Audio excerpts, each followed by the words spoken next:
Life's felt so overwhelming lately. Housing prices, healthcare, headlines I'm not sure how to handle. Tensions rising Stocks in a nationwide. free fall today. Russia The worst attacks start to the Ukraine year. with a Do something on Greenland, whether they like it or not. The noise just doesn't stop. I keep thinking, I just need to relax. I want the world to slow down so that I can relax. But I was thinking about it all wrong.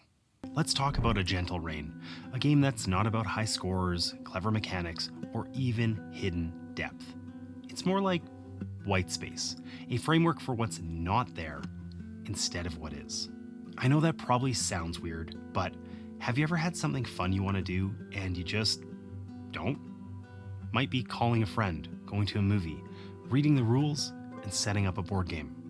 Objectively, those things are not hard, but it's just enough effort that you throw on a show instead, or doom scroll, or both. Modern life is intense. Work, kids, the news. A couple days ago, I'm turning off the alarm on my phone and I see a notification that the US has captured the president of Venezuela. What the hell did I do to deserve starting my day like that? I feel so bombarded by everything lately, and it feels like relaxation is just another task on an already too full list. Just one more thing that I need to do.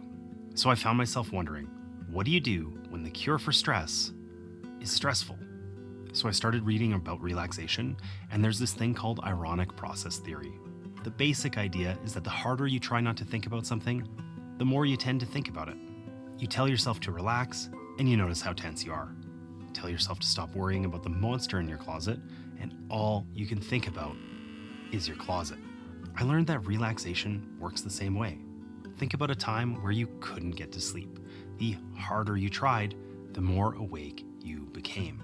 Putting in effort somehow moved you further from the goal, not closer. And that's because there's actually two kinds of attention. Voluntary attention takes effort and concentration. This is things like following a recipe step by step or learning the rules to a board game. Involuntary attention is when something happens effortlessly. It's like being so immersed in a movie that you forget you're watching it, or taking a shower and having a sudden insight. The difference here is effort. One demands it, the other only shows up when you let go. But letting go and moving towards involuntary attention is easier said than done. What are we actually supposed to do when we're stuck in a cycle of feeling stressed by all the things we should be doing? If I'm feeling like I can't handle more right now, the first thing I drop is the simple self-care stuff. Seeing my friends, exercising, hobbies I adore. I've realized that this pattern actually makes things worse. When all of those are gone, all I have left is that noise, the stress I didn't ask for. Venezuela. Board gamers often talk about a shelf of shame, basically an ever-growing pile of unplayed games.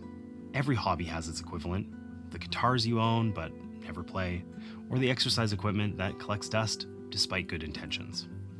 I know that for me, I've added to that sad shelf, mostly when I'm stressed. And that's exactly what happened with A Gentle Rain. I bought it, and then it sat on that shelf for years. It's not intimidating, it doesn't look complex, but it was still one more thing to learn, one more task on the list. It was work. I felt this a lot, simultaneously wanting everything great that comes from playing a board game, but not wanting to put in the effort. Ready to play, but not ready to try. I remember one day staring at that shelf, something just clicked. Involuntary attention only shows up when you stop trying, and that's exactly what A Gentle Rain promises, right on the box. To clear your mind, it doesn't ask much of you. You draw a gorgeous tile, and you place it face up. Flowers bloom where patterns align, or don't. Either way, you keep playing, effortlessly placing tiles in a garden of your own design. It's true that there's an opportunity for optimization here, but it's simple and almost self-evident. There's no engine to build, no opponent to outmaneuver, and importantly, there's no stress here. It's just shapes and colors and 15 minutes where the only goal is to show up. Now, I love chasing that last victory point as much as anyone, but I've learned that sometimes I need the opposite. The genius of this game is that you don't need to achieve anything. You don't even need to try. And it's a better experience because of it. And in all the noise about the latest Kickstarter or the new hotness and all of that stuff, I'd simply forgotten games could feel like this. So every now and then, I sit down to play A Gentle Rain. The noise doesn't stop. It never does. But I've learned that I can stop fighting it, that I can rest without trying to rest. And I can't help but wonder, what else have I been missing in all that noise?